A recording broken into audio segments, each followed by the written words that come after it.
मेरे पास जो कमेंट में आई थी और वो था कि वेरिकोसील है या कॉन्स्टिपेशन में वेरिकोसील है, उसको रिलीव कैसे किया जाए। देखो सिंपल है, मैंने एक सबसे पहली वीडियो बना रखी है कि कॉन्स्टिपेशन को रिलीव कैसे करना चाहिए, जो मैंने अपनी वेरिकोसील की एक्सरसाइज में बता रखा है। बट फिर भी मैं इसमें इस वीडियो में बता रहा हूँ कि मल आसन होता है। आप चाहो तो मेरे इस वीडियो को पॉज कर लो, गूगल पे सर्च कर लो मल आसन क्या होता है। साइड बाय साइड मैं आपको इसी वीडियो में इमेज दिखा देता हूँ मल आसन दिखता कैसा है। मल आसन से क्या होता है कि कॉन्स्टिपेशन रिलीफ के सबसे ज़्यादा चांसेस होते हैं, क्योंकि हमारा एनल सेक्शन पूरे ढंग से ओपन हो पाता है। अगर आप वेस्टर्न सीट पे बैठते हैं तो उसमें एनल सेक्शन जो होता है वो पूरे ढंग से खुल नहीं पाता, उसमें ब्लॉकेज क्रिएट होती है। और ब्लॉकेज क्रिएट करने के लिए हमें प्रेशर जनरेट करना पड़ता है, क्योंकि स्टूल को पास कहीं से तो करेंगे। तो स्टूल जब पास होने की स्थिति आती है या स्थिति बनती है तो ब्लॉकेज के कारण वो स्टूल पास नहीं हो रहा होता। और अगर उस टाइम पे टाइट स्टूल आ गया तो आपको पेन ज़्यादा होगा, फिशर बनेगा या पाइल जैसी दिक्कतों का सामना करना पड़ेगा। तो सिंपली यहाँ पर अपने एनएस सेक्शन को पूरा खोलना पड़ेगा, जिसकी वजह से आपका स्टूल जो है ढंग से पास हो।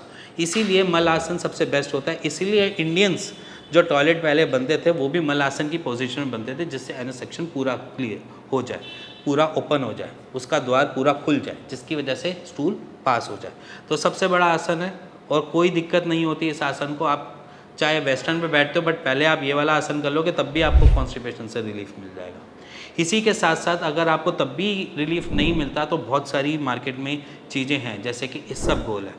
ठीक है, इसबगोल से क्या होता है, बेसिकली फाइबर इनटेक ज़्यादा हो जाएगा बॉडी में, तो अपने आप ही स्टूल पास होने में ईजी हो जाता है।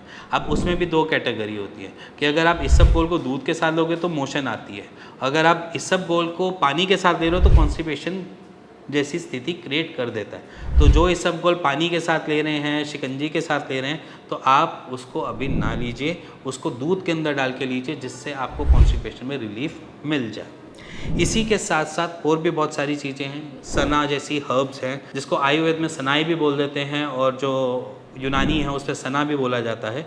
सना या सनाएँ आपको कहीं पे भी मिल जाती है, पंसारी की दुकान पे। आप सनाए का पाउडर लेकर उसके अंदर हरड़, भेड़ा और साथ में आंवला मिलाकर आप एक पाउडर बना लो, जिसका आपने आधा चम्मच का सेवन करो और उसके बाद आपकी कॉन्स्टिपेशन रिलीफ मिल जाएगी।